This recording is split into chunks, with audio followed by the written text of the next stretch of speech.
No episódio de hoje, vamos conversar sobre como projetar para todos. Vamos conhecer um pouquinho das abordagens do design universal, do design inclusivo, conhecer suas origens, seus conceitos, seus princípios e como a gente utiliza isso no processo de projeto. Teremos também a participação de dois alunos do curso de design do Centro Acadêmico do Agreste, da Universidade Federal de Pernambuco, que vão também tirar suas dúvidas e fazer suas contribuições. Então, bora lá?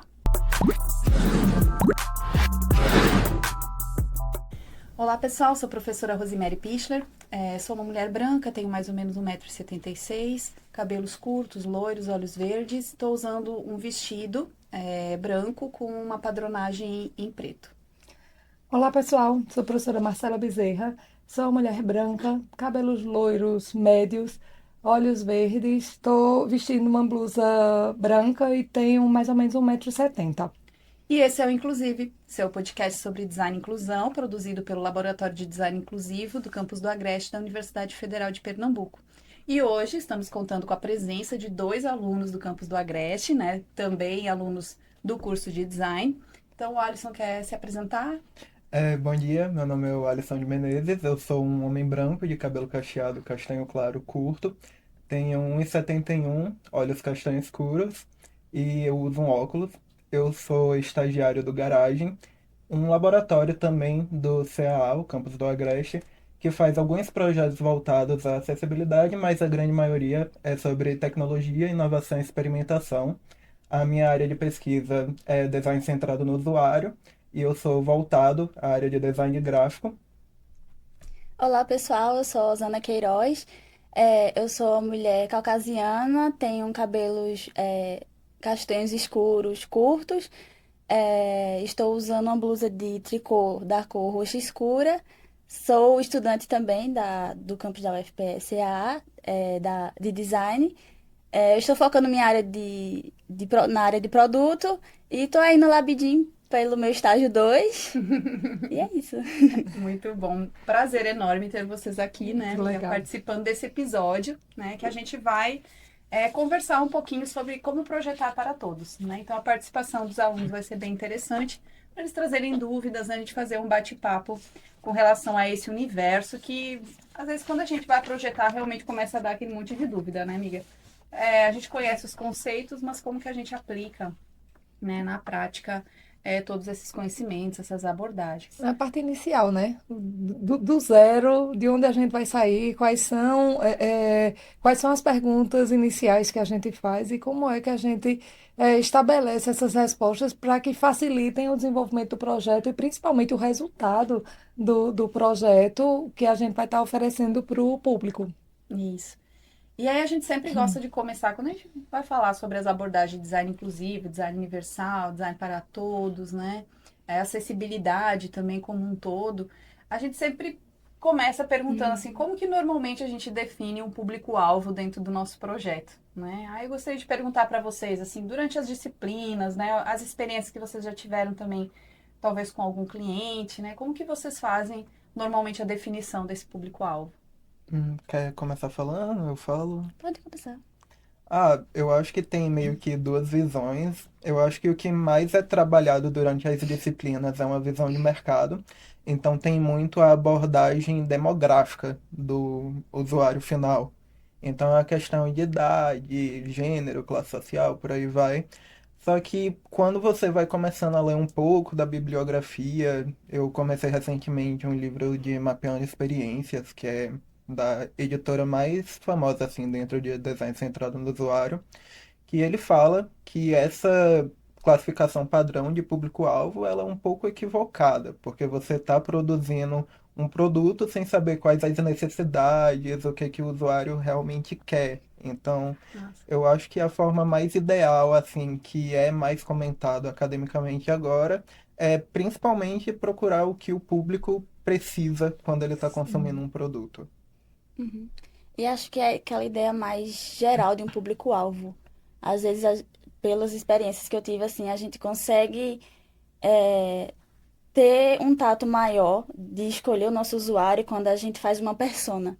Quando a gente começa a criar personalidades que comparem o nosso produto, é que a gente começa a ver uma visão mais ampla de quem está consumindo aquilo. Então, a gente percebe que às vezes precisa fazer uma troca também ali no público-alvo e ver essas diferenças de quando a gente vai entrando em contato, pesquisando um pouco mais sobre as personas mais específicas, assim, né, em relação ao trabalho da empresa, dentro do brief, quando a gente faz inicialmente também. Eu acho que é quando fica um pouco mais próximo do realismo, assim, da gente chegar mais perto do consumidor, né? Uhum. Quer comentar, amiga? Pode comentar. Normalmente a gente faz isso, né? Assim, a gente tenta fazer uma descrição desse público, né? Como o Alisson falou, a idade, gênero, né? Às vezes uma questão de medidas também, a gente acaba pegando o que é o padrão, né? A ergonomia traz alguns padrões de medida, né? E tal, então a gente acaba trabalhando bastante com o que é o mais comum, né? Com o que há em maior número, né? Na sociedade que a gente acredita.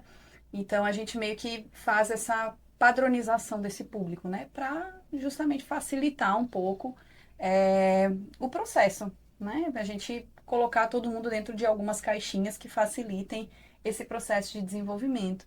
Eu acho que o uso de personas já facilitou, já melhorou um pouco mais a definição desse público, né? Porque a gente, dentro desse público, a gente traz personalidades diferentes, né? Com algumas necessidades diferentes, né? Então, a persona, eu acho que já nos aproxima um pouco mais dessas necessidades, né? E aí, quando a gente fala das abordagens do design inclusivo, do design universal, a gente vai um pouquinho mais além, né? A gente pensa que ainda dentro dessas personalidades, né? Dessas necessidades, a gente tem capacidades e limitações também muito diversas, né? Então, dentro de um extrato ali de mulheres de 30, 40 anos, né? A gente tem diversos tipos de capacidades, né? Mulheres cadeirantes, mulheres surdas, mulheres cegas, mulheres com transtorno, né, neurodesenvolvimento, né? Enfim. Então, a gente começa a ver esse universo, né, de diversidade que existe dentro daquela definição de público-alvo que normalmente a gente costuma fazer dentro dos projetos, E né? quando a gente traz essas características, a gente transforma as personas que a Osana falou um detalhamento muito mais eficiente, porque a gente começa a ver aquela característica padrão que a gente observa na hora de desenvolver, estabelecer quem é o público da gente, mas a gente começa a colocar também características específicas que a gente vai encontrar na diversidade da comunidade e da humanidade que a gente vai ver. E querendo ou não, isso faz com que a gente amplie o universo que a gente vai estar propondo ali os produtos. Então, eu acho que consegue agregar, consegue juntar todos esses olhares, sejam eles da persona, seja ele pensando na questão do design universal, do design inclusivo, dessas abordagens que a gente tem aí. Eu acho que isso entra até na questão do princípio de experiência do usuário, de tipo, para começar a projetar algo, a gente faz uma proto-persona, que ela não existe, por assim dizer, né? Bem fictícia.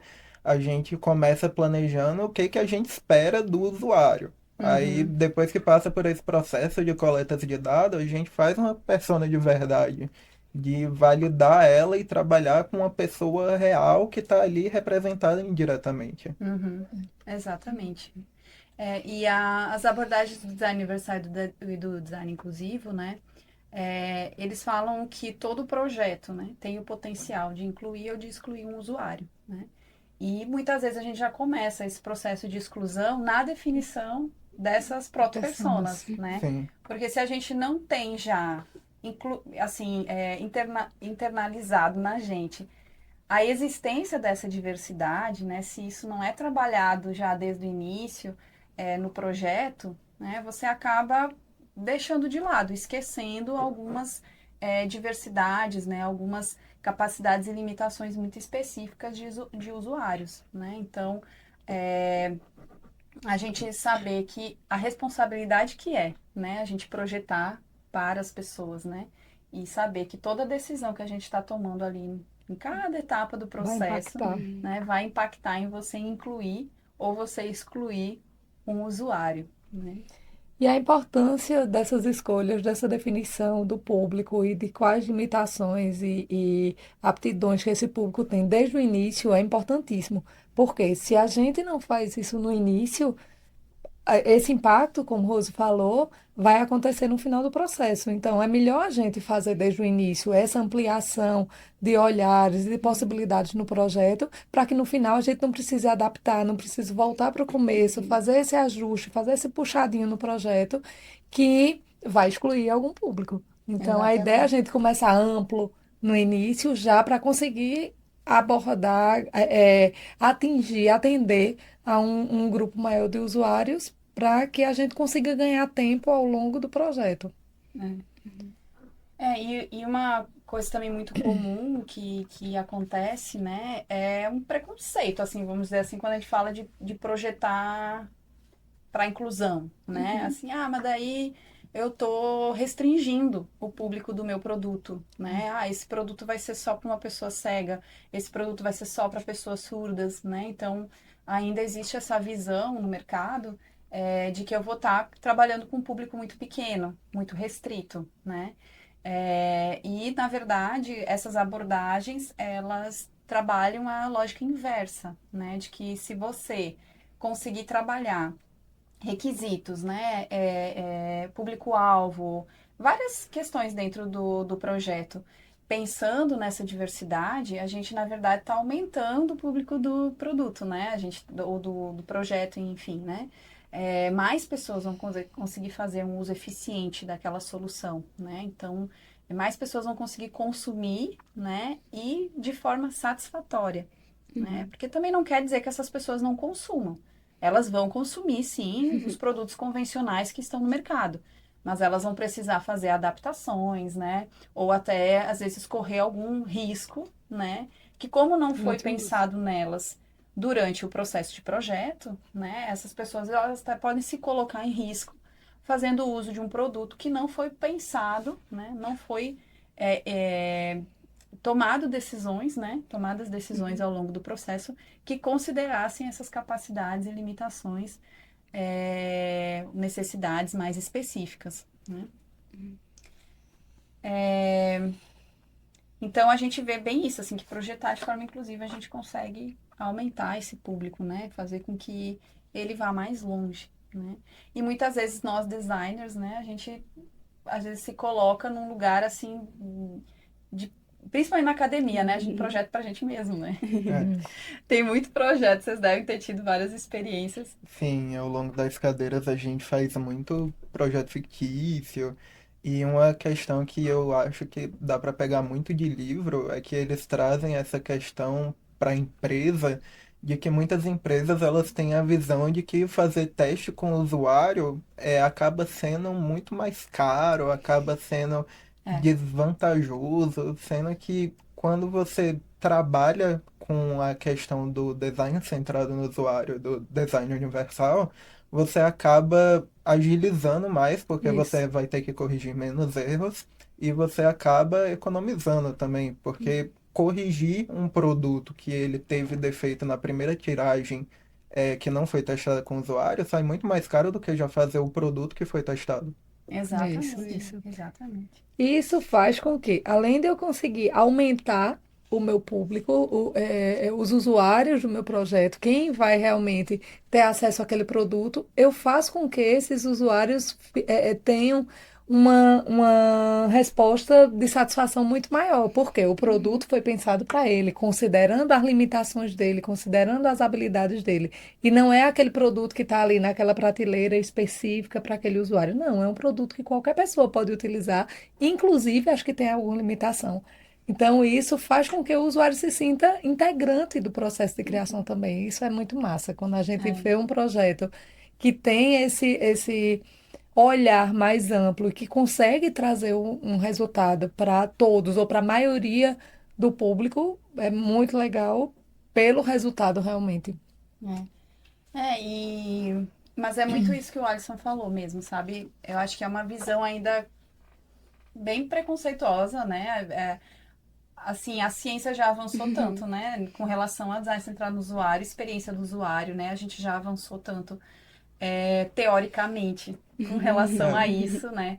Mas na prática, quando a gente vai ver de fato o que está acontecendo lá na ponta, né? Onde é para estarmos trabalhando, né? De fato, a realidade é bem outra, né? A Não cultura da considero cópia ainda. ainda é muito alta, né? Fazer o produto mais barato possível, né? Então, você tem assim uma desvalorização do processo, né, de projeto. Então, se a gente tem uma desvalorização do processo, né, se a gente quiser incluir ainda, né, usuários diversos, é óbvio que vai ter uma barreira, né, extremamente grande. Grande. Né? Então, um dos papéis do Labidin, né, eu vejo pelo menos, é tentar passar isso, né? Conscientizar um pouco mais da necessidade de um processo que seja realmente realizado, né? E com esse viés, né? Com essa preocupação.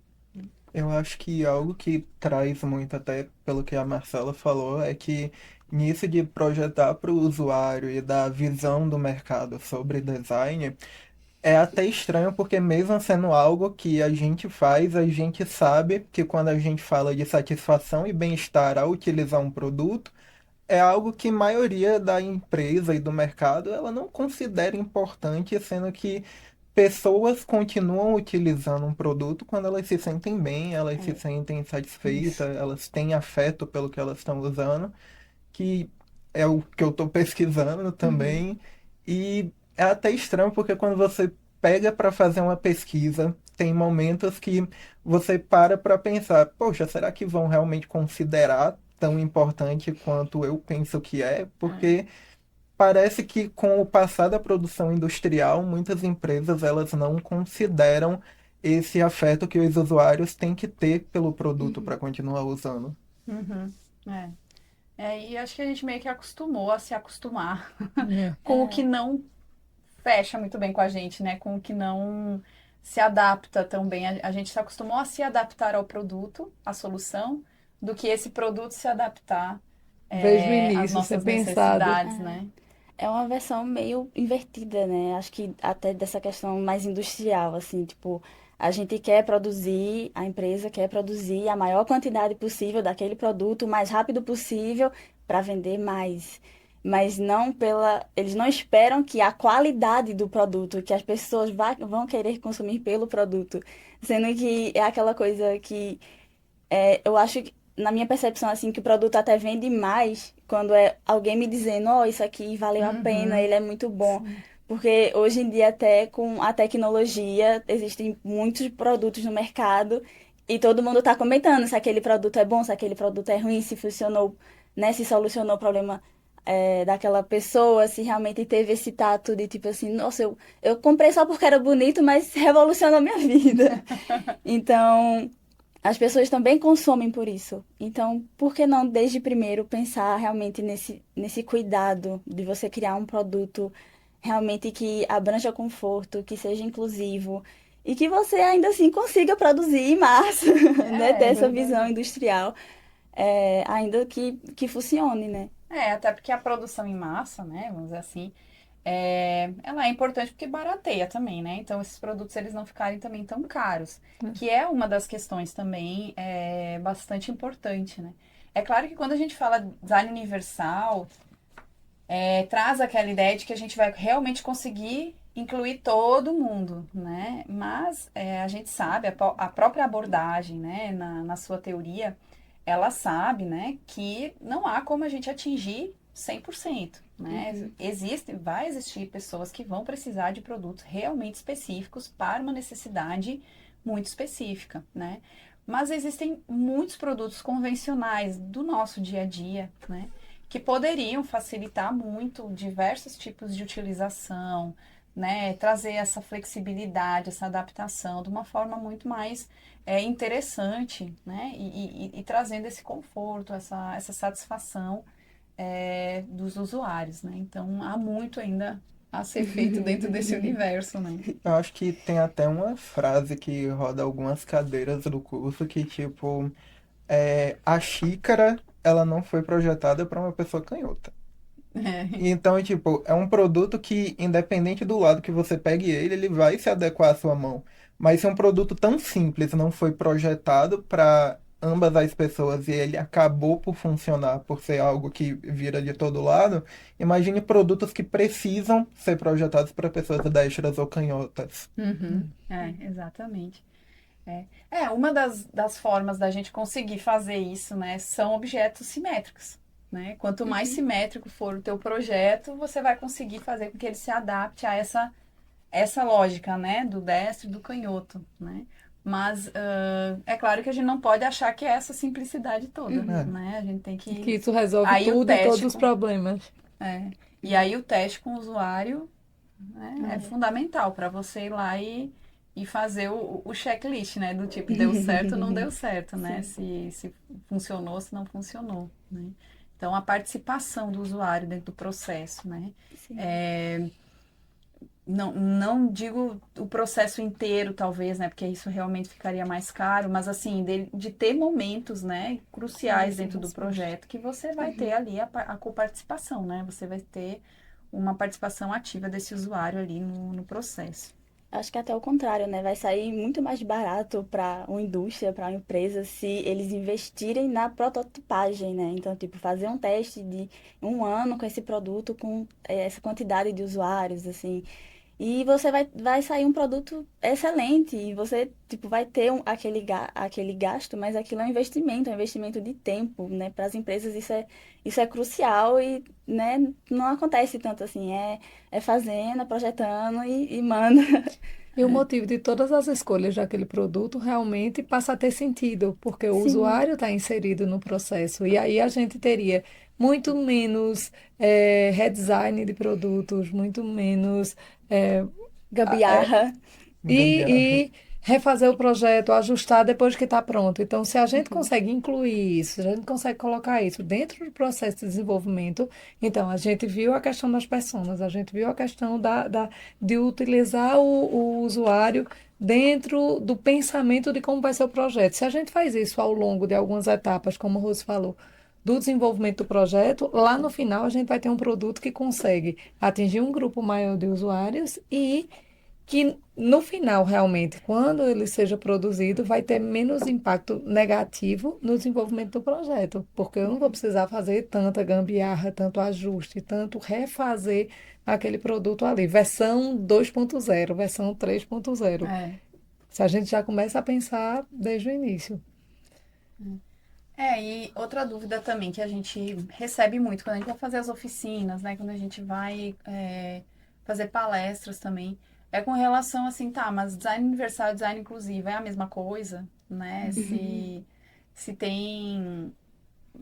Por que são termos diferentes, né? O que que acontece, né? E, e assim, na verdade, todos eles objetivam a mesma coisa, né? Que é você projetar para a maior diversidade de usuários possível, sem a necessidade de uma adaptação específica, né? Então, é um produto que ele vai servir para uma maior diversidade, né?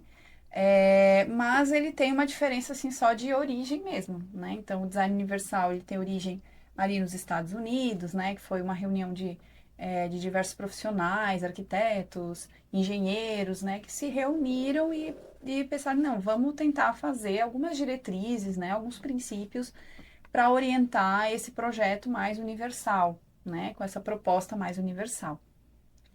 O design inclusivo é basicamente a mesma coisa, tem algumas alterações só no entendimento da teoria, mas o objetivo maior é o mesmo, né? Mas ele tem origem ali no Reino Unido, né, nessa região. E o design para todos, tem origem ali mais na Portugal, Espanha, né, que eles usam esse termo e que também tem esse mesmo princípio, né, de projetar de forma universal, né, de você pensar nessa diversidade de usuários desde o início do processo, né. Vocês já tinham ouvido falar dos princípios do design universal? É, né? Osana já, né? Porque ela faz parte do É, Aham. LabDIM. Como é que é o eu teu não entendimento? muito, mas assim, em questão de design centrado no usuário, a gente trabalha com heurística. Então, Certo. heurística, eu creio que seja basicamente a mesma coisa. Não, tipo, O design universal e design inclusivo também trabalha com heurística, não? Assim, se a gente for olhar os princípios do design universal e também a lógica do design inclusivo, não é nada muito fora da curva, assim, sabe? É. É, na verdade, a reunião de alguns conceitos e termos que bebem muito da ergonomia e da usabilidade, né? Então, vai ter relação também muito próximo com o design centrado no usuário. Tanto que a gente utiliza muito como método os métodos de design centrado no usuário, né? Porque, na verdade, você for buscar na origem desses termos, né? De onde eles beberam, essa origem, ela é comum, né? Que está ali na ergonomia voltado para o ser humano, né? Então, vai ter muita relação, né? Com essa questão. Então, assim, a gente vai abordar um pouquinho, né, amiga? Os princípios do design universal Isso. aqui. E vocês vão reparar, vocês vão observar que é muito. Vocês já pagaram ergonomia? Não, Não, Ainda não pagaram? ainda não. Então, quando vocês pagarem ergonomia, vocês vão lembrar, porque vocês vão ver que é muito parecido, sabe? Tem muitas coisas que vêm da ergonomia. E que são princípios que se complementam quando a gente vai vendo no desenvolvimento do produto. Então, se a gente fizer esse checklist e esses princípios estiverem ativos ali no produto, a gente consegue, voltando para a primeira questão que a gente tinha falado, ter um produto que pensa no usuário, que considera as limitações, que considera as habilidades, porque está sendo pensado observando as características desse produto, considerando o usuário também. E uma coisa também que é muito importante da gente mencionar o termo design universal ele é mais difundido, né? Ele é mais conhecido, assim, porque ele está dentro da Lei Brasileira de Inclusão, né? Então, se você pegar lá a Lei Brasileira de Inclusão, ela menciona em um dos seus artigos, né? Não vou me lembrar agora qual, mas ele menciona lá nos seus artigos ter o design universal como um norteador para o desenvolvimento de projetos que considere, né, pessoas com deficiência, com mobilidade reduzida, né? Então, o design universal, ele é reconhecido, né, como uma forma, uma estratégia de você projetar, né, com foco na acessibilidade, na inclusão e tudo mais, certo? Então, vamos lá. O primeiro princípio, né, amiga? O uso Isso. equitativo, né? Então, o próprio princípio, eu acho que já mostra, né, o que é você realmente pensar nos diferentes usos, né, nas diferentes pessoas que vão fazer uso daquele produto, daquela solução, né? E o termo equitativo, né, que é diferente de inclusivo, por exemplo, né? O equitativo é que você vai colocar todo mundo numa mesma condição de uso, né? Mesmo que a pessoa precise, que tenha uma função um pouco diferente da do coleguinha, né? O Mas o resultado, resultado para ela vai ser o mesmo, ela o vai ter o mesmo. acesso àquilo ali de igual forma, né? Então a gente gosta de mencionar, por exemplo, a questão das legendas, né? Então você colocar a legenda num vídeo, beleza, você tá, né, fazendo com que aquele vídeo seja mais acessível, né?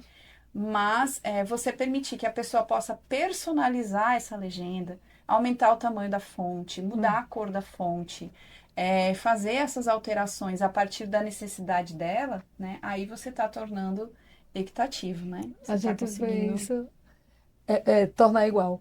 A gente vê isso também em sites. Tem alguns sites que tem lá aquele símbolo a mais, que aí eu consigo tanto aumentar o tamanho da letra quanto diminuir, dependendo da necessidade que eu vou ter, aumentar o contraste, então eu posso ter o fundo preto e o texto branco. Então, aquela pessoa que está precisando, que tem a necessidade de ver o site daquele jeito, está vendo de forma equitativa, de forma igual a outra pessoa que está vendo o site no padrão convencional que foi feito. Então, não precisam ser feitos grandes ajustes, grandes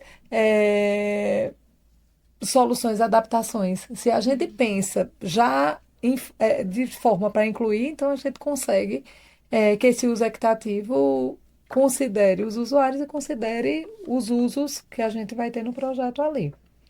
E outra coisa também, ainda nesse princípio, né, que a gente gosta de destacar também é a questão da estética, né?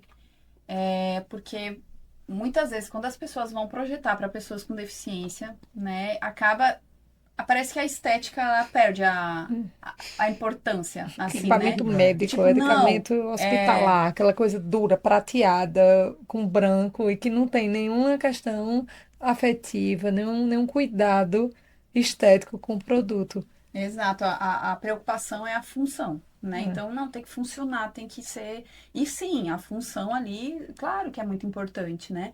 Mas a estética tá voltada à questão da afetividade, da Sim, agradabilidade e, inclusive, o melhor uso do produto, né? Que se o produto tem uma estética agradável, a gente faz questão de querer usar exato. aquele produto, Sim. O né? tripé básico, né? Função prática, função estética, função simbólica. Então, a gente tem a questão, o estético, ele tem uma característica bem forte que vai me fazer querer realmente usar o produto e não, eita, não quero usar porque não quero que me vejam como usuário daquele produto. Se aquele produto faz parte de mim, se eu consigo, de alguma forma, agregar um valor estético, massa. Que aí a gente vai ter uso equitativo mesmo.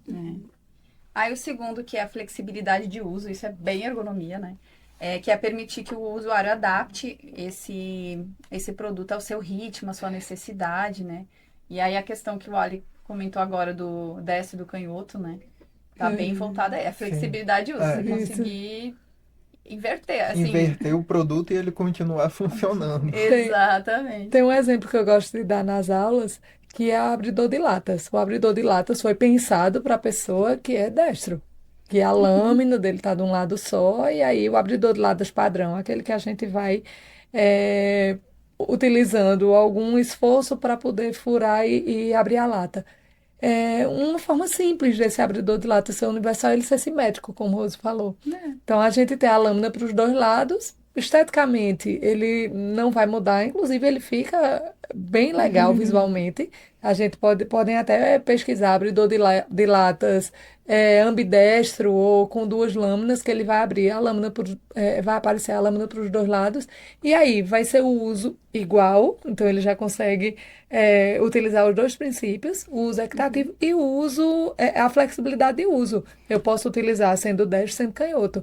E isso não vai trazer nenhum malefício para o produto, muito pelo contrário, engloba, consegue garantir o uso de forma mais universal, de forma mais ampla daquele produto ali, sem ter grandes mudanças no produto. Então, mais uma vez, não precisa ser grandes investimentos ou no desenvolvimento do produto a gente ter esses aportes tão grandes. Pensar desde o início do projeto e pensar nessa flexibilização de uso. Aí o terceiro princípio, que é uso simples e intuitivo, né? Que é da usabilidade, né? Também. A questão da gente eliminar aquelas complexidades desnecessárias, né? Então, isso serve para qualquer usuário, Tudo. né? Se a gente conseguir fazer com que um produto ele consiga ser utilizado de forma fácil, simples, intuitiva, né? Já levando em consideração experiências prévias do usuário, né? Aí, claro, quando a gente vai incluir pessoas com deficiência e mobilidade reduzida, as experiências prévias delas podem ser diferentes do público padrão, né? Então, acho que nesse princípio, apesar dele parecer pra gente muito simples, né? Uso simples e intuitivo, isso a gente já faz, né? Mas quando a gente vai incluir esse público, né? Considerar essas dificuldades, essas necessidades que eles têm, né? Vai um pouquinho mais além, né? Porque as experiências prévias deles, né? Podem ser diferentes das que a gente acha que todo mundo tem, né? Não, mas todo mundo sabe como é que qual é o formato de um órgão, por exemplo. Vocês lá no garagem Sim. estão fazendo agora, né? Os órgãos impressos em 3D, que é justamente para que vai, né? Algumas unidades.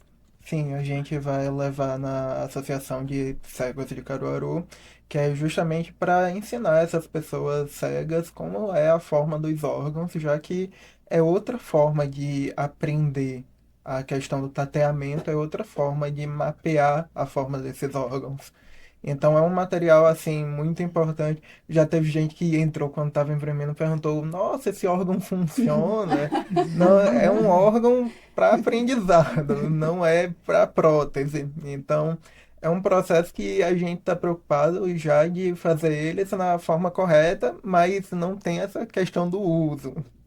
Então, nessa questão de fazer produtos para atender uma necessidade do usuário, é muito simples. Quanto mais simples o produto for, tem aquilo de tipo, não é necessário que precise de um material para entender ele, não precisa de um manual, Uhum. alguma coisa.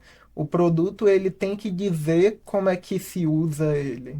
Então, Uhum. não tem necessidade de um produto simples, como um abridor de lata, precisar, por exemplo, de um manual Uma instrução. ou então de algum papel que ilustre como é para ser usado aquilo. Quanto mais simples for o produto, o ideal é que ele conte como dá para usar ele com dica visual e de forma. Uhum. Exato. E eu tenho um exemplo também, que é de um trabalho de conclusão de curso que a gente está desenvolvendo com a aluna Hannah, né?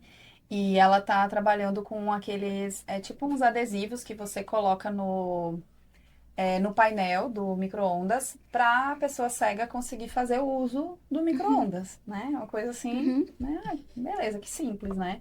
E aí a gente comprou um que existe de uma marca, né? E a gente, não, vamos testar primeiro, ver esse. Ela queria propor um, aí a gente achou esse na internet. Então vamos comprar e vamos testar primeiro, né? Ver Uhum. como é que foi se funciona essa solução que já existe, né? E aí o resultado que a gente está observando, né, é que muitos dos símbolos que eles utilizaram ali em forma de relevo não são compreendidas por todas as pessoas cegas, né? Porque a gente tem diferentes tipos. Tem pessoas que adquiriram né, que ficaram cegas depois de alguns anos, tem pessoas que nasceram cegas. Então só isso já dá um repertório imagético completamente diferente daquela pessoa, né? Então, por exemplo, tinha lá uma representação, né, de uma pipoca, né? Aí a moça que tinha nascido cega, né? Ela falou assim, olha, para mim isso aqui não representa nada, não sei o que que é, né? Então, assim, aqui que a gente fala dessa coisa do repertório prévio, né, do conhecimento prévio, é porque quando a gente vai considerar essa diversidade, esse repertório ele muda Uhum. completamente, né? Então eu olhei assim, quando eu olhei a primeira vez, né, eu olhei, fantástico, nossa, acho que resolveram um problema, né? E aí quando a gente foi testar com os usuários Por que a você não gente ser a usuária. por eu não ser, não é? Obviamente, o público né? E a gente viu que ainda tinha Uhum. problemas, né? Ou seja, tinha também a representação, assim, que eram só tracinhos representando o arroz, né? Então ela, né? Não conseguia, porque a gente, é muito engraçado isso, quando a gente tem criança pequena também, que a gente vai vendo a construção imagética que a gente vai desenvolvendo ao longo do tempo, né? Então, você apresenta o desenho de um gato, né? E aí a criança não sabe que aquele desenho de gato se relaciona ao gato real. Aí, beleza, ela aprende que aquele ali é o gato real. Aí você coloca um desenho do gato em outra posição. Ela já não reconhece. Então você fala, não, essa aqui também é um gato. E aí, assim, a Vai criança vai construindo o alfabeto desenvolvendo, né? visual. E isso vai criando esse repertório, né? Isso é muito interessante quando a gente tem um bebezinho em casa que a gente começa a ver, assim, tudo que a gente via na teoria, né? A Aham. gente vendo, assim, realmente essa construção que parece que meio que brotou na nossa cabeça, né? Mas que vem todo esse repertório, né? Então, É muito interessante essa questão de, tipo, como a tecnologia ela pode ajudar, mas às vezes o quanto o modernismo em si está atrapalhando os usuários. Né? Eu tô vendo isso muito com meus pais, por exemplo, porque a gente compra uma televisão nova, vem menos botão no controle. Eles não sabem como isso sim, funciona para eles. verdade. Né? Eles não sabem que, tipo, aí tem um botão que você fala com a tecnologia. E ela já faz aquilo para você. Sabe? E isso, por exemplo, agora no micro-ondas também, né? Antigamente, sem olhar, você sabia onde tinha a sequência ali de números e você colocava o tempo, pelo menos. Hoje em dia, não. Hoje em dia, você tem que olhar para onde você está apertando, realmente, porque o botão, ele não existe, ele é só reto e você tem que fazer uma Hum, pressão. E isso em muitos outros equipamentos eletrônicos, né? E questões assim. Mas, por exemplo, abridor de latas. Já tem, tipo, versão de abridor de latas que é uma tecnologia diferente. Ela é para facilitar quem não tem a força para fazer aquela Sim. pressão. Então, você tem outro mecanismo diferente que você tipo, encaixa em cima e você vai girando e você só gira. E ele faz todo o esforço para você. Então, as duas questões ali, o quanto a tecnologia pode ajudar, o moderno, ele tá ali para acrescentar no nosso dia a dia, mas que ainda tem questões ali que tá atrapalhando muito o usuário. É. E também acho que tu comentou isso agora, eu lembrei que recentemente a pandemia, né? A pandemia foi um divisor, assim, né? Com relação a tudo virar digital, né? Praticamente todos os serviços que antes o idoso, né? Ia lá no INSS, ia lá no banco e fazia com uma pessoa, né? E tal. Muitos desses serviços passaram a ser quase que completamente digitais. O que pra gente é ótimo, né? Pra gente, assim, pra mim é maravilhoso. Eu agora tenho todos os meus documentos no celular e tal, não sei o que, né? Maravilhoso. Mas a gente está vendo uma dificuldade acentuada das pessoas idosas fazerem uso desses dispositivos, desses aplicativos, né?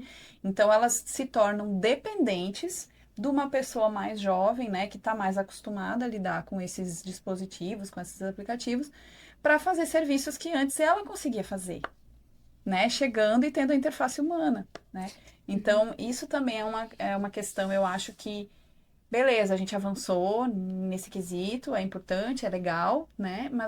Mas isso está incluindo todo mundo, né? Porque os idosos, eles não foram sendo alfabetizados no meio digital, né? Não houve essa preocupação, né? E isso é mais lento, né? A adaptação humana, ela é mais lenta do que a tecnologia, né? Sim. Então, você não pode considerar que todo mundo vai conseguir fazer uso daquilo ali da forma como a maioria, né? Vamos dizer assim, Isso é vai um fazer. exemplo que está acontecendo com tudo. Esses dias eu fui no McDonald's e fui lá no caixa e disse, não, não, a gente não está atendendo mais aqui no caixa. Você vai no painel digital e você faz o seu pedido todo.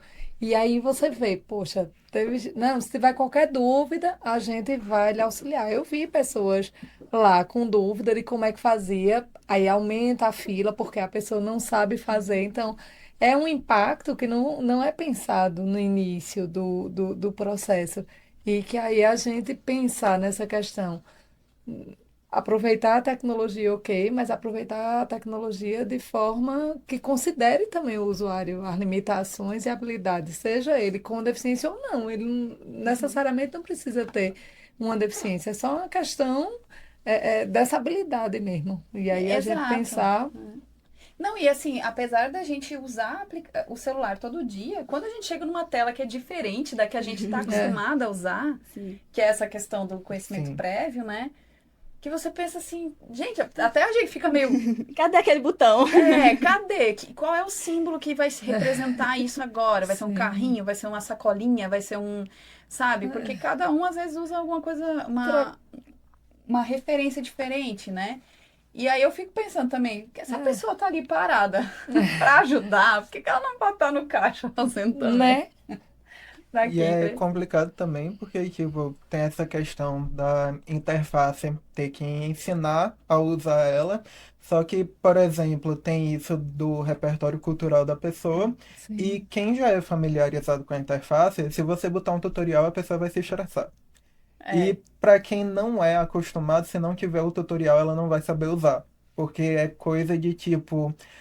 Talvez quem não tenha o repertório cultural de utilizar interfaces digitais não consiga fazer essa associação entre símbolos, porque o Sim. design, do jeito que a gente conhece, a semiótica e toda essa minimização dos símbolos Uhum. é uma simplificação muito extrema. A gente começa a remeter justamente porque a gente foi progressivamente sendo incluído, então, para a gente, o ícone de um carrinho de mercado é o mesmo carrinho de mercado. A gente sabe ao que se remete.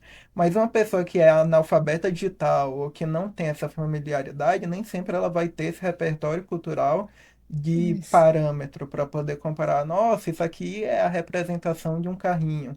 E dentro disso tudo também tem a questão do Pix, que é a principal forma de pagamento hoje em dia e, poxa, tá reduzindo as cédulas do país, tá dificultando o uso para pessoas idosas e, consequentemente, para pessoas cegas também, porque os leitores de interface, eles têm que evoluir muito para poder se equiparar às novas tecnologias. Então, talvez quando foi projetado o Pix, nem sequer ainda tinha esse leitor visual adaptado, porque Uhum. tem muitas fases ali que, se o leitor visual falar em voz alta, pode dificultar para a pessoa cega. Como é que o leitor visual vai te mostrar onde você coloca a senha sem repetir o número que você inseriu? Uhum. Entendi. Ou falar o quanto você tem na sua O conta. quanto você tem na sua conta. Exato, é verdade. É. Bom, vamos passar para o próximo, né? Que a gente vai ver que se encaixam também várias coisas que a gente já comentou aqui, né? Isso. Questão da informação perceptível, né? Que é o princípio 4, né? Então, independente das condições ambientais, né? E de habilidade do usuário, esse produto, essa solução, ela fazer com que a informação esteja ali de fácil acesso, perceptível, né? Para a pessoa que está utilizando. Né? Então, a gente gosta de destacar essa questão independente da condição ambiental, né? Eu acho que um dos exemplos, assim, mais fáceis, assim, da gente relacionar é os celulares, assim, que a gente tá no ambiente escuro, ele tá com uma luminosidade de tela, daí a gente sai do ambiente escuro para um ambiente de luz natural, assim, aí ele muda a luminosidade para você conseguir continuar vendo o que está escrito na tela. Que os celulares mais antigos, você saía e ficava tudo preto, porque a sua, né, seu olho ainda não se acostumou com a claridade. Você ficava assim, meu Deus, não tô vendo nada, né? Tira uma foto, você não consegue nem ver como é que ficou, né? Então, acho que esse é um exemplo, assim, que fica bem nítido dessa necessidade de você manter a informação perceptível, independente da condição ambiental em que ele está sendo utilizado. É um ambiente com muito ruído, né? É um ambiente com muita luminosidade. Vai ter essa troca, não vai ter, né? Então, aquela análise contextual que a gente tem que fazer no processo de projeto também. Outro exemplo que se encaixa bem nesse princípio 4 aí é a questão de sinalização. A sinalização, quando a gente vai colocar no ambiente, a gente tenta considerar uma maior gama de possibilidades de usuários ali. Esses usuários vão estar em várias caixinhas. Tem os leitores, tem as pessoas com deficiência visual, tem as pessoas que são analfabetas, tem a pessoa que é daltônica, e aí o contraste também pode tá impactando ali. Então, na sinalização, a NBR até fala que a NBR 9050, que para a sinalização ser acessível, ser inclusiva, ela precisa ter o pictograma em alto relevo. Então, o pictograma vai lá, sinalização de banheiro. A imagem do banheiro em alto relevo tem o nome banheiro em alto relevo, em caixa alta, aí tem tudo bonitinho. E tem o braille também com os dots em relevo. Isso tudo em contraste, porque dependendo da iluminação que a gente tiver no ambiente, a gente pode visualizar ou não aquela informação, mas aí fecha direitinho com essa questão de informação perceptível. Todo mundo vai perceber no seu grau de visualização, no seu grau de limitação que vai ter ali, mas todo mundo vai ser informado. Quem é vidente, quem não é, quem está mais escuro o ambiente e vai precisar ter esse contraste aí na informação. Então, a questão dos princípios não são para dificultar, muito pelo contrário. O uso deles vai facilitando o uso, vai facilitando a leitura, o consumo de um grupo muito maior de pessoas e tornando realmente mais fácil aquela apreensão do conteúdo que está ali. Então, facilita. E outro exemplo também, que as novas embalagens agora, né? As novas normas, que você tem que ter lá aquele quadradinho dizendo alto em Açúcar. A gordura lupa, a saturada, lupa. açúcar e tal, né? Então, isso ali também é uma estratégia de informação perceptível. Sim. Ela é trabalhada preto e branco, que é para aumentar realmente o contraste. Ela tem que ter um tamanho mínimo na embalagem, né? Porque antes você tinha que botar isso na embalagem, mas era, Pequenininho, é feito né? letras miúdas, que está lá atrás, junto dos ingredientes e do que pode e não pode Tudo junto, um utilizar. blocão, né? Impossível. Não dá para ler. Não dá pra... Passando já para tolerância ao erro, esse ergonomia pura, né? Minimizar riscos e consequências do mau uso, né? Então, você considerar você imaginar o uso equivocado, né? Vamos dizer assim, daquele produto, né? E você evitar que a pessoa vá se machucar, né? Algo nesse sentido no uso do produto. O elevador é um exemplo clássico disso aí, que tem os Os sensores e tolerância ao sensores. erro. Antigamente só tinha sensor lá em cima, então passasse uma criança, ele não bloqueia aquilo ali. Antigamente as portas fechavam sem sensores. Então fechava, se você estivesse passando. Hoje em dia a gente bota a mão para a porta abrir, ele abre automaticamente, mas essa tolerância ao erro ajuda no desenvolvimento do produto por isso, porque minimiza os impactos que vão acontecer para o usuário caso ele utilize errado. Ah, esqueci, alguém entrou atrasado. Se botar a mão, a porta não vai fechar e É. levar o braço à pessoa. O sensor já E de novo, né? promove. Depois que a gente tem criança pequena, É, a gente vê a importância de muitas dessas coisas milagrosas. Trava, né? De máquina de lavar roupa, quando tá sim. centrifugando, quando tá, né, que você não consegue abrir. Trava do carro, Micro-ondas, trava da porta do carro, trava de trava criança, de que a criança na criança porta do tá ali, carro. carro com porta atrás, se não tiver a trava, a Sim, criança abre sim. e pode Pro realmente vidro se também. machucar, trava para o vidro. Uhum. Então, assim, hoje em dia a gente já consegue ver a utilização de vários princípios no dia a dia da gente, na rotina que a gente vai vendo dos produtos ali. O baixo esforço físico, que é o princípio 6, né? A Osana até já comentou desse abridor de latas, né? Sim. Que reduz o esforço físico, né? Reduzir a fadiga, né? Maçanetas, né? Que é uma também. É a maçaneta que entra aqui, né? Da bola, Sim, sim. né? Que a maçaneta bola você precisa ter uma certa força, uma certa força de preensão manual para abrir. E se você tá com qualquer coisa na Se tá mão, com a mão melada, mão se sua Isso, melada. mão não tiver aderente. e é universal exatamente por isso, porque não precisa a pessoa ter artrite, artrose, ter quebrado um dedo, basta ter quebrado o dedão, você já não consegue, porque o dedão, o dedo da pega que a gente não vai conseguir. Mas a outra maçaneta, que é a maçaneta é, Alavanca. alavanca, você consegue. A pessoa que tem alguma limitação, a pessoa que não tem tanta força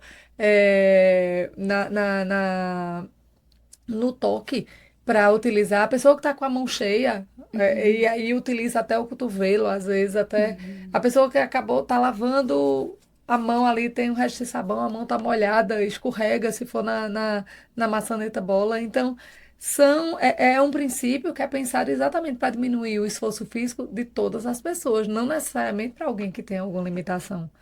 Isso. E o último, que é tamanho, espaço para aproximação e uso, né? Então, você permitir a aproximação, o alcance, a manipulação, né? E também o uso independente do tamanho do corpo, né? Da questão da postura, da mobilidade, né? Então, você permitir que as pessoas consigam se aproximar, né? Alcançar e fazer uso daquele produto.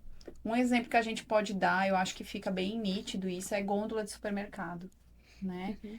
Os produtos, às vezes, eles são organizados numa lógica que não favorece, né? Você tem Comercial. comercial, exato, que Sim. você tem o produto mais caro.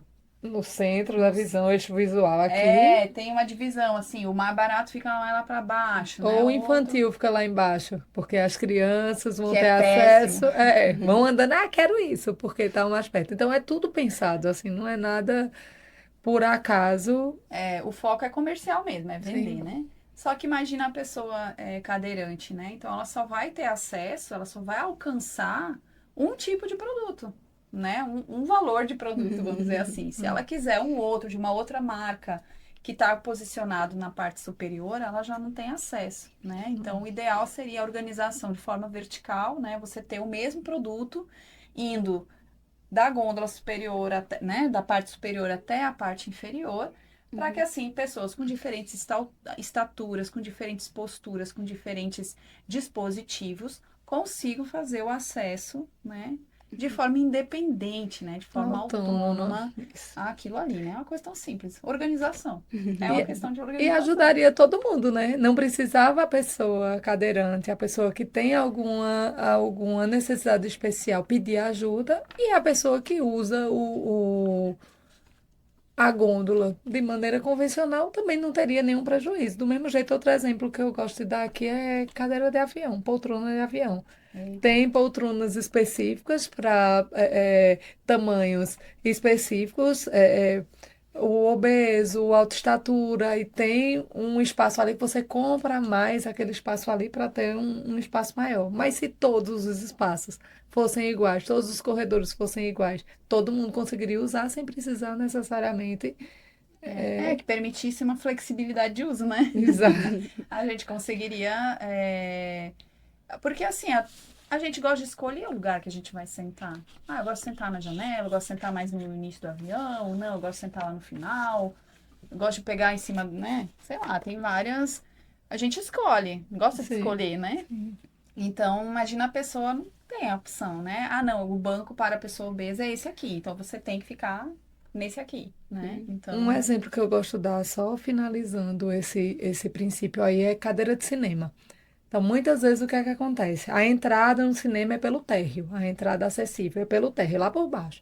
Então, a pessoa que tem um espaço específico, que não consegue subir escada, está na cadeirante ou tem alguma limitação que não consegue ficar lá embaixo, então fica com a tela muito próximo, não consegue ler legenda e ver o filme ao mesmo tempo. E poderia ser uma coisa simples de ser resolvido, como a entrada ser pela parte superior, como a gente tem lá na Arena Pernambuco. Eu fui para um jogo lá logo que inaugurou e achei perfeito, porque a gente entra por cima, então a gente escolhe onde é que vai ficar sem perder o que todo mundo quer ver, o jogo. Então a gente escolhe qual lado que você vai estar. Então tem alguns setores que você pode estar. Você não precisa utilizar a escada. Tem alguns que tanto você pode escolher por cima, alguns estádios ou alguns teatros, ou como você tem elevador, plataforma elevatória, que você pode escolher onde é que você quer ficar. Então se promove a autonomia. Faz com que o usuário É. escolha onde é que quer ficar, onde é que quer assistir. Todo mundo tem direito a escolher, não pode querer ir. Então, utilizar esse princípio garante essa questão da autonomia e da inclusão de todas as pessoas, ou pelo menos um número muito maior de pessoas que a gente tem aí. a gente vê, né? Os 7 princípios, não, que nem eu falei, nada fora da curva, Novidade. nada do que a gente não vê dentro do curso, né? Do que em outras disciplinas. Mas é realmente esse olhar que você vai fazer, aumentando a diversidade de pessoas que você vai incluir no momento em que você vai pensar nessas questões, né? Então, eu acho que essa é a questão que pega mais aqui, né? E como que a gente pode utilizar isso no projeto? Né? Tem o checklist do Design Universal, né? Quem quiser, pesquisa lá. A gente pode usar o checklist do Design Universal, que ele traz os 7 princípios, traz as recomendações, e aí você pode avaliar qualquer produto que você esteja desenvolvendo, que você queira, até o próprio consumidor, a ideia do checklist do Design Universal é que o próprio consumidor conseguisse aplicar esse checklist e avaliar. Ah, esse produto, ele é universal, ele vai atender as determinadas necessidades e tal. Então, ele orienta o processo, né, de você analisar, de você realmente identificar o quão universal é aquele produto, né? Então, é bem legal essa ferramenta também, que vocês encontram. Pesquisa lá na internet, checklist do Design Universal, vocês vão encontrar. Tem também essas normas para produtos digitais. Eu não Sim, lembro o nome do site, mas são normas de acessibilidade digital. isso. É basicamente um site com. Eu acho ele muito mais prático porque ele tem basicamente como se fossem post-its na tela e ele fala: Nossa, para resolver tal problema, faz isso aqui. Então ele é um site bem Diretrizes acessível. mesmo que São orientam. diretrizes já para facilitar o desenvolvimento web também. Isso. massa, Tem um também que a gente encontrou agora, eu não vou lembrar o nome do site, mas é também que traz várias orientações para pessoas com neurodivergências. Então, também, várias questões de cor, de organização, de conteúdo, né? Que vai facilitar ou vai dificultar o uso para a pessoa que tem alguma neurodivergência, né? Então, eu acho que cada vez mais a gente tem esse tipo de diretrizes que orientam, que facilitam, que ajudam a gente, né, a tornar aquele produto, aquele serviço, aquela solução mais acessível, né? Então não tem mais desculpa, vamos dizer assim, né? Não tem mais desculpa, eu não sabia. Não. tá tudo aí. A gente tem que começar a usar e aplicar mesmo, né? Aplicar. E aí, o design inclusivo, né? Então, como eu já falei, design inclusivo muito parecido com o design universal, o objetivo máximo é o mesmo, né?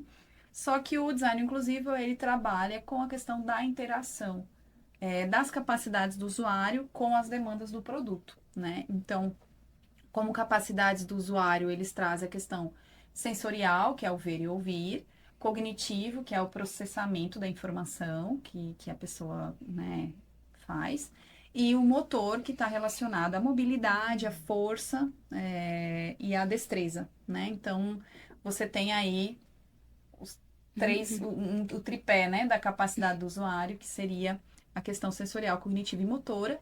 E do outro lado, você tem a demanda do produto, que vai ser passada, né, por meio dos seus atributos, a forma,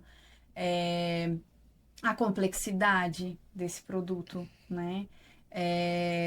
O formato, né? O As tamanho. dimensões, né? Isso. Então, são atributos do produto, né? Da solução, enfim, e que vão gerar demandas, né? Então, para a gente utilizar um celular, ele manda algumas demandas para a gente, né? A gente tem que conseguir pegar ele, a gente tem que conseguir tocar nele, a gente tem que conseguir fazer determinadas ações. Né? Então, dessa relação da interação do produto com a capacidade, da demanda do produto com a capacidade do usuário, eles sugerem que a gente consiga calcular a exclusão. Né? Então, quando a capacidade do meu usuário ela é superior à demanda do meu produto, esse usuário está incluído. Né? Ele O consegue produto tá fazer uso. ok. A demanda do produto ela é inferior à minha capacidade. Agora, se essa demanda do produto ela é superior à minha capacidade, eu não consigo fazer uso. Ele está demandando determinadas coisas que eu não consigo fazer porque, né, por diversos motivos. Então, nesse caso, eu vou estar sendo excluída do uso eficiente desse produto, né? Então, assim que eles propõem a gente calcular a exclusão, né, de usuários ou não nesse processo, tá? E isso é muito interessante porque lá no Reino Unido eles meio que calculam mesmo, eles têm uma calculadora que eles chamam mesmo assim, a calculadora de exclusão. Que daí você vai colocando informações lá e você tem dados do Reino Unido de quantos usuários são excluídos ou não dentro do projeto, né? Então é bem bacana. A gente não tem isso em outras populações, né? Mas é muito interessante esse olhar, né? Diferente do design universal que faz a proposição de princípios, né? Eles fazem de você relacionar essa questão da demanda do produto, né? E da capacidade do usuário. E lá dentro no site deles, da Universidade de Cambridge, lá, Inclusive Design Toolkit, que é a página, eles trazem também ferramentas que você pode avaliar se o seu produto está incluindo ou está excluindo determinados usuários. Você pode trabalhar com personas, você pode trabalhar com usuários reais, né? Enfim, dá para fazer diversas aplicações também. E aí é isso, né, gente? Já chegando aqui quase na fase final do nosso episódio, né?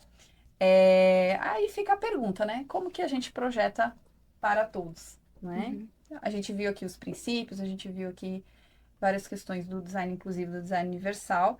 E uma das formas da gente fazer é projetar para os extremos, né? Então, seria uma forma da gente baratear o processo do projeto, porque você não vai precisar fazer uma pesquisa extremamente ampla, né? Então, mas eu vou ter que incluir todo mundo, eu vou ter que falar com milhões de pessoas para conseguir chegar naquelas Nenhuma necessidades. testagem tão ampla. Eu não preciso estar, assim, nessa fase inicial fazendo essa testagem tão ampla, porque eu já estou pensando para os extremos. Se uma pessoa consegue utilizar aquele produto ali, então a gente consegue ampliar isso. Exato. Aí, por exemplo, né, a gente traz o exemplo aqui da condição de ver, né?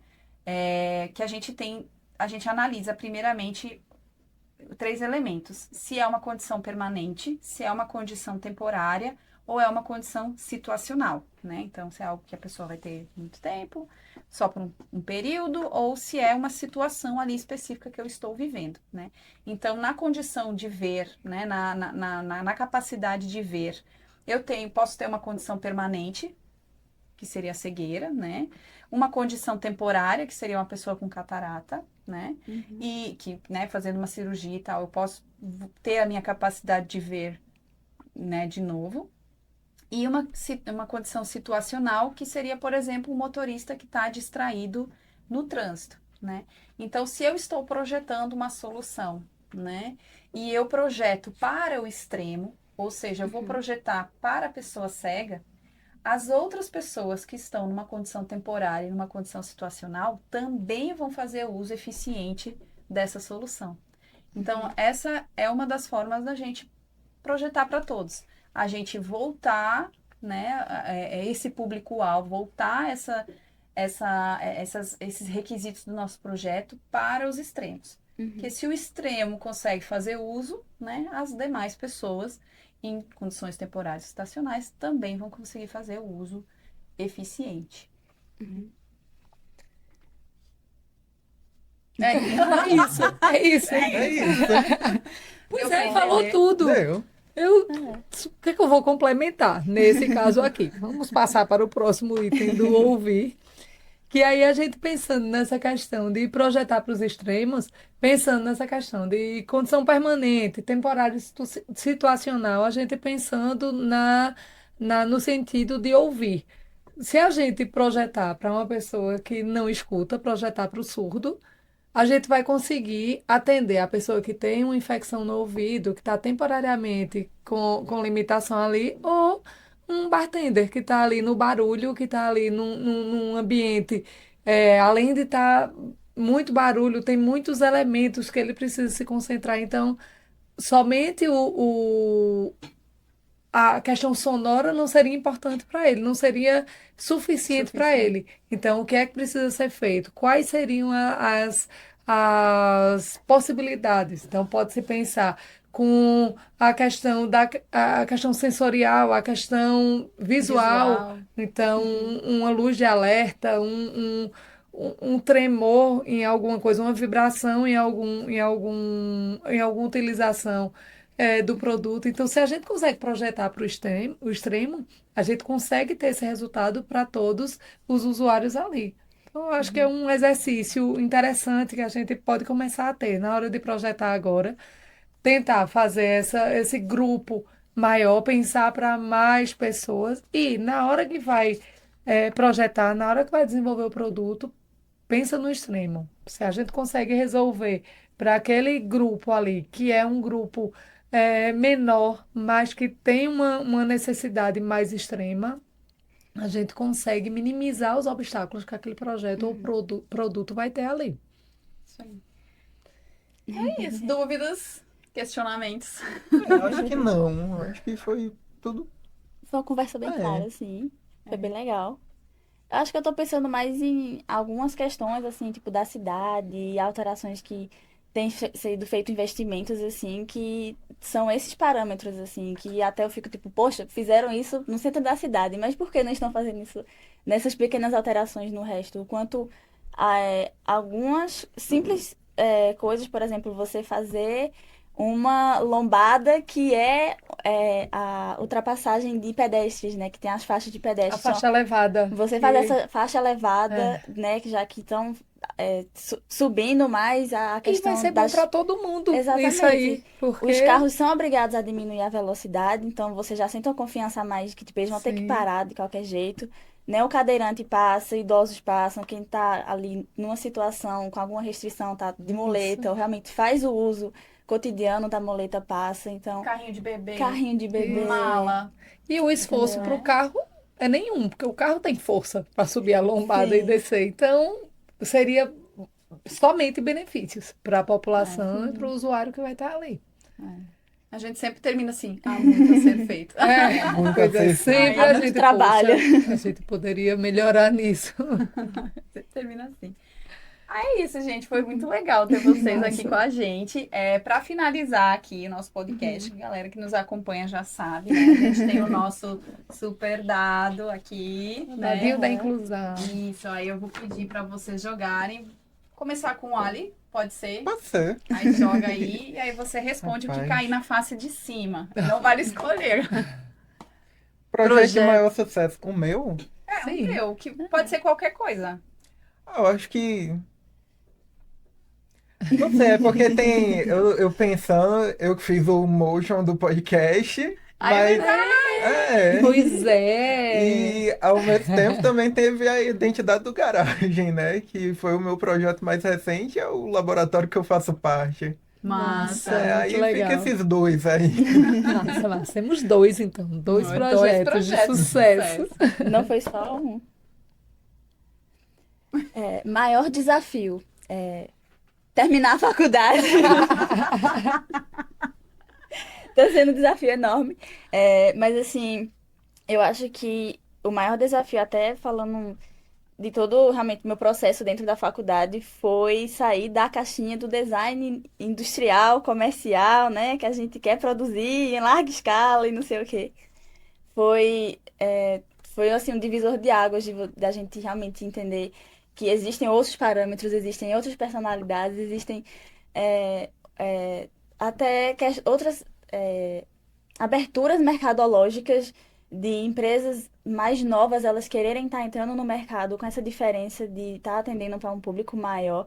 Então, dentro do meu processo na faculdade, para mim foi um divisor de águas. Foi, tipo assim, olhando para trás, era um desafio de saber como entrar no mercado de trabalho também. Então, tá estudando uma área, assim, que é tão moderna, que é tão nova, assim, tá tendo esse olhar mais cuidadoso e mais, como é que eu posso dizer assim, tipo, cutucando mais, um pouco mais a sociedade, a indústria, e como ela participa de todo esse processo, né, social, das pessoas usarem um produto, seja gráfico, seja realmente um produto físico.